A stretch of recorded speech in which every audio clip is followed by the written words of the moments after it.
Big TV ప్రేక్షక మహాశైలందరికీ కూడా నా హృదయపూర్వకమైనటువంటి నమస్కారాలు తెలియజేసుకుంటున్నాను. మనకి మనలోని చాలా సంస్కారమైనటువంటి లక్షణాలు కొన్ని ఉండిపోయి మరుగున పడిపోయి మనం ఎలా కొన్నిటిని ఆచరించాలి, ఎలా మనం కొన్నిటిని విసర్జించాలి, కొన్ని ధర్మాలను ఎలా పాటించాలి, ఆ ధర్మం ద్వారా మరొకరికి ఏ మార్గాన్ని మనం ఎంచి వాళ్ళకి బోధన చేయాలి, ఇలాంటి అంశాలన్నీ కూడా మన పెద్దల పూర్వీకులందరూ కూడా శ్లోకాల రూపంలో భద్రపరిచారు.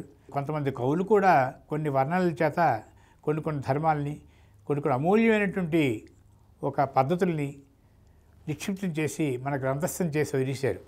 కాకపోతే ఇప్పుడున్న ఒక కాలగమనంలో మనిషి ఉపయోగించుకునే విధానంలో తొందరపాటుతనం ఎక్కువైపోయింది. అన్నం ఉడికే వరకు కూడా ఆగేటువంటి మనస్తత్వం కూడా కొందరికి ఇప్పుడు లేదు. కాబట్టి దేనికి ఇవ్వాల్సిన సమయం దానికి ఇవ్వాలి, దేనికి ఇచ్చేటువంటి విలువ దానికి ఇవ్వాలి, వీళ్ళ పెద్దవాళ్ళకి ఎలాంటి విలువ ఇవ్వాలి, తల్లిదండ్రులకు ఏ విధమైన విలువ ఇవ్వాలి, పిల్లల్ని ఎలా పిల్లల్ని ఎలా పెంచాలి, ఇవన్నీ కూడాను పూర్వ జ్ఞానంలో పల్లెటూళ్ళలో బాగా ఉండేవి. పల్లెటూళ్ళలోని ఏం చెప్పాలంటే అందరూ ఒక దగ్గర ఒక సమూహమే ఉంటారు. ఆ ఊరికి ఎక్కడో ఒక దగ్గర రెండు ప్రధాన ప్రదేశాలు ఉంటాయి. ఒకటి మర్రి చెట్టు, ఒకటి రామ మందిరం. కాబట్టి ఉదయం అంతా కష్టపడి ఆ జనాలందరూ కలిసి తటాకం పక్కన ఉండేటువంటి మర్రి చెట్టు కింద కూర్చుంటారు. ఏవో చక్కని విషయాలు మాట్లాడుకుంటారు. చక్కని గాలి వీచి ఆ శ్వాస తీరుతూ కొన్ని రకాల పద్ధతులు, కొన్ని రకాల ధర్మాలు వాళ్ళు అల్లి వేసుకుంటూ జీవనాన్ని గడుపుతారు. అలాగే రామాలయం ఉండదంటే ఏదో భజన, ఆధ్యాత్మిక తత్వం, కొన్ని రకాల శుచిభూతమైన వాతావరణాలు ఇవన్నీ కూడా అక్కడ చర్చించుకోవడం, ఏవో కొన్ని సాంప్రదాయాల ప్రకారం చిన్న చిన్న విషయాలు ఏవైనా తగుల్లోకి వచ్చినట్లయితే అక్కడే వాళ్ళకి తప్పొప్పులు చెప్పడం, ఇలాంటివన్నీ కూడా రామాలయం. కాబట్టి ఈ విధంగా పల్లెటూళ్ళు ఉంటాయి. అభిమానం, అనురాగం, కవల పిల్లలు, ఆ పిల్లలకు పల్లెటూళ్ళు కణతల్లులు అన్నారు దేవులపల్లి కృష్ణశాస్త్రి. అభిమానం, అనురాగం, కవల పిల్లలు, ఆ పిల్లలకు పల్లెటూళ్ళు కన్న తల్లులు, తెల్లవారక ముందే పల్లె లేచింది, తన వారినందరినీ తట్టి లేపింది అనేటువంటి ఒక పాట కూడా మనకుంది. పిల్లలు నేర్చుకోవాల్సినవి చాలా ఉన్నాయి. ముఖ్యంగా బాధపడుతుంది ఏంటంటే తల్లిదండ్రులు ఇప్పుడు కాలంలో కొంతవరకు కూడా వాళ్ళ తనకు బాధ్యతలను పక్కన పెట్టేసి విస్మరిస్తున్నారు. పిల్లలకి ఇవ్వాల్సినటువంటి జ్ఞానాన్ని వాళ్ళు అందించలేకపోతున్నారు. తండ్రి గొప్పవాడు అని పిల్లలకి బోధించాలి, తల్లి గొప్పది అని మనం పిల్లలకు బోధించాలి.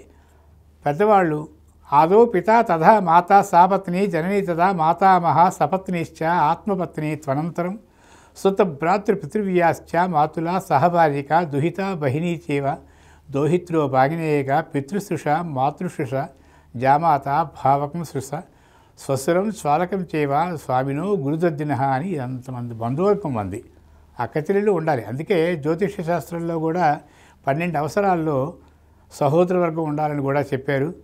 అక్కచెల్లెళ్ళు ఉండాలి, అన్నదమ్ములు ఉండాలి, తల్లిదండ్రులు ఉండాలి, బంధువులు ఉండాలి. ఇవన్నీ అన్నిటికీ కూడా 12 భావాల్లో కూడా వాళ్ళు జ్యోతిష్య శాస్త్రంలో కూడా చేర్చారు. విద్య, మాతృ, గృహ, వాహన సౌకర్యాలు, వాహనం ఉండాలి, అవన్నీ కూడా పక్కన పెట్టారు. ఇప్పుడు ఏకాకి జీవితం అయిపోయింది. కాబట్టి కొన్ని విలువలు లేవు. పిల్లలు తల్లిదండ్రులకు విలువలు ఇవ్వకున్నారు, తల్లిదండ్రులు పిల్లల్ని సరైనటువంటి విధానంలో పెంచలేకపోతున్నారు. ఇది అక్షరసత్యం. ఎవరు ఒప్పుకున్నా ఒప్పుకోకపోయినా దీనికి మనం ఖండించినా కాలాన్ని బట్టి మనము మారాలని చెప్పేసి అనుకుంటాం. అది సహజమే. ఇప్పుడున్న కాలం వాళ్ళకి పనికిరాదు.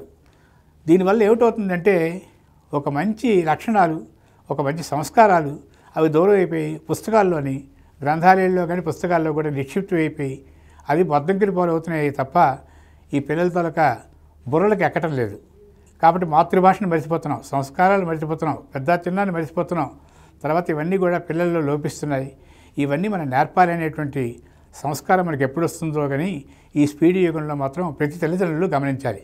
తల్లిదండ్రులు పిల్లలకి ఏం చెప్పాలంటే అమ్మ అంటే ఏమిటనుకున్నావు, నాన్నంటే ఏమిటనుకున్నావు అన్న విషయం చెప్పాలి. అమ్మ అంటే తన శరీరంలో రక్తాన్ని, తన ఆకృతిలో అందాన్ని, తన ఎదలో అమృతాన్ని, తన పెదవుల్లో చిరునవ్వుని, తన కళ్ళలో కాంతిని, తన నడవడికలో సౌమ్యాన్ని, తన వ్యక్తిత్వంలో శీలాన్ని, తన భావంలో ముగ్ధత్వాన్ని, తన గర్భంలో 9 నెలలు నేర్పి భూమి మీద నిలబెట్టి ఇంకా ఆ దిశగా అడుగులు వేయిస్తూ చూస్తూ తృప్తిగా స్పందించేదే అమ్మ.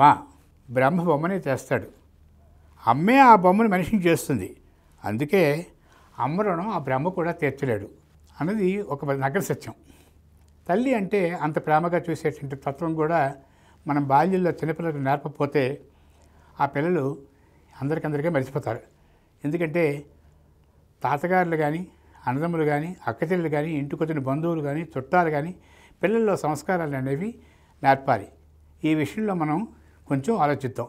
ఇకపోతే తండ్రి విషయంలో కూడా ఒక మాట ఉన్నది. బిడ్డ బరువును తన చేతులతో బాధ్యతను గుండెలతో సరితూచుకొని ఒక ప్రణాళికకి సిద్ధపడేవాడే తండ్రి. బిడ్డ కడుపులో ఆకలి చూస్తుంది తల్లి, బిడ్డ కళలో ఆశలు గమనిస్తాడు తండ్రి. బిడ్డకు నడక నేర్పేది తల్లి, నడవడిక నేర్పేవాడు తండ్రి. బిడ్డకు శిక్షణ నేర్పుతుంది తల్లి, శిక్షణలో లోపం ఉంటే శిక్షించి సరిచేస్తాడు తండ్రి. బిడ్డకు తల్లి ఆయువు, తండ్రికి ప్రాణవాయువు. బిడ్డలు తన అవసరాలను ముందు తల్లికే చెప్తారు. తండ్రి వారి అవసరాలు తీర్చడానికి తన అవసరాలను పక్కన పెడతాడు. బిడ్డకు అంగవైకల్యం రాకుండా తల్లి జాగ్రత్త పడుతుంది. బిడ్డ మానసిక వైకల్యంలోకి వెళ్ళనివ్వకుండా తండ్రి కాపలా కాస్తాడు. బిడ్డకు తల్లి తండ్రి తల్లే, తండ్రికి మాత్రం తన బిడ్డే కదా. ఇటువంటి ధర్మాలన్నీ కూడా చాలా ఉన్నాయి. కాబట్టి మనం సంస్కారంగా ఈ పిల్లల్ని పెంచే విధానంలో కొంచెం జాగ్రత్త పడి మంచి శ్లోకాలు, మంచి దేవుడి తాలూకా భక్తి విషయంలోనే కాదు, సమాజంలో ఎలా మెలగాలో కూడా మన చిన్నపిల్లలకి తప్పనిసరిగా నేర్పాలి. కాబట్టి పెద్దవాళ్ళని గౌరవించే పద్ధతి నేర్పాలి. ఒక మంచి సభాస్థలికి వెళ్ళినప్పుడు వినయం విధేయతలు నేర్పాలి. పిల్లలకు మనం అన్నీ కూడా పెద్ద పెద్ద లక్షణాలు వాళ్ళకు రుద్దకుండా చిన్న చిన్న సంఘటనలతోనే వాళ్ళని ఉత్తేజన చేసి మళ్ళీ పూర్వపు వైభవాన్ని తీసుకొచ్చి వాళ్ళ సంస్కారవంతులుగా తీర్చిదిద్దవలసిన బాధ్యత ప్రతి తల్లిదండ్రులకే ఉంది. ఈ విషయం మనం ఆలోచిద్దాం. For more videos like this, subscribe Big TV channel.